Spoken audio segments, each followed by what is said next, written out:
ये तो आप जानते हैं कि अभी जो इजराइल और फिलिस्तीन में हो रहा है वो बहुत कुछ बदलने की ताकत रखता है और इससे छोटे देश हो या बड़े सबको इससे फर्क पड़ेगा। और इसी को लेकर ओआईसी के मुस्लिम देश अब एकजुट होने लगे हैं। और इसी बीच एक बड़ी खबर ईरान से निकल कर आ रही है जिसमें भारत को बड़ा नुकसान होता हुआ दिखाई दे रहा है। दरअसल अमेरिकी प्रतिबंधों के बीच चीन के साथ दोस्ती बढ़ा रहे ईरान ने भारत को अरबों डॉलर का झटका दे दिया है। ईरान ने भारत को फरजाद बी गैस परियोजना से चलता कर दिया है।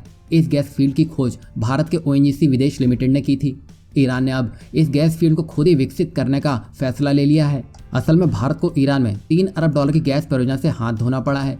ईरान ने पर्शियन गल्फ के फरजाद बी गैस फील्ड से भारत को बाहर का दरवाजा दिखा दिया है। भारत सरकार की तेल कंपनियों की अगुवाई वाले कंसोर्टियम ने 2008 में ये गैस भंडार खोजा था। ईरान ने इस कंसोर्टियम के साथ करीब 1 दशक तक चली बातचीत के बाद भारत को इस परियोजना से बाहर का दरवाजा दिखा दिया है।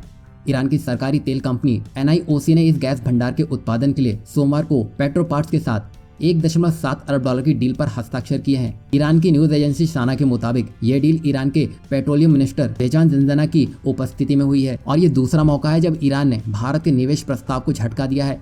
पिछले साल ईरान ने चाबार रेल लिंक परियोजना के लिए भारत के 2 अरब डॉलर के प्रस्ताव को खारिज कर दिया था और खुद ही इसे बनाने का फैसला किया था। और यहाँ हम आपको बता दें कि दोनों देशों के शीर्ष नेताओं ने इस डील को आगे बढ़ाने पर प्रतिबद्धता जताई थी, लेकिन अब ईरान ही इससे मुकर गया। यहाँ हम आपको बता दें कि फरजाद बी को लेकर हो रही बातचीत में शुरू से ही गतिरोध था। ओएनजीसी विदेश की अगुवाई वाले भारतीय कंसोर्टियम ने 2002 में एक्सप्लोरेशन एग्रीमेंट पर साइन किए थे और 40 करोड़ का निवेश किया था। गैस भंडार की खोज के 1 साल बाद 2009 में ईरान ने इस एग्रीमेंट को एक्सपायर होने दिया। यहाँ ईरान की तरफ से ढीले बर्ताव के कारण भारत को खामियाजा उठाना पड़ा और यहाँ पर भारत ने डील की शर्तों पर बार बार बदलाव और इसमें देरी के लिए ईरान को ही जिम्मेदार ठहराया। वहीं टाइम्स ऑफ इंडिया ने 30 मई 2017 को सबसे पहले खबर दी थी कि ईरान इस परियोजना को किसी और देश को देने की फिराक में है। उसी साल 7 जून को TOI ने खबर दी थी कि ईरान फरजाद बी के लिए रूस की कंपनी ग्रेस्पॉम के साथ एक बेसिक एग्रीमेंट कर रहा है। और यहाँ पर पैसे की किल्लत से जूझ रहे ईरान ने अचानक ऐसा क्यों किया और बार बार ईरान की तरफ से ऐसा देखने को क्यों मिल रहा है?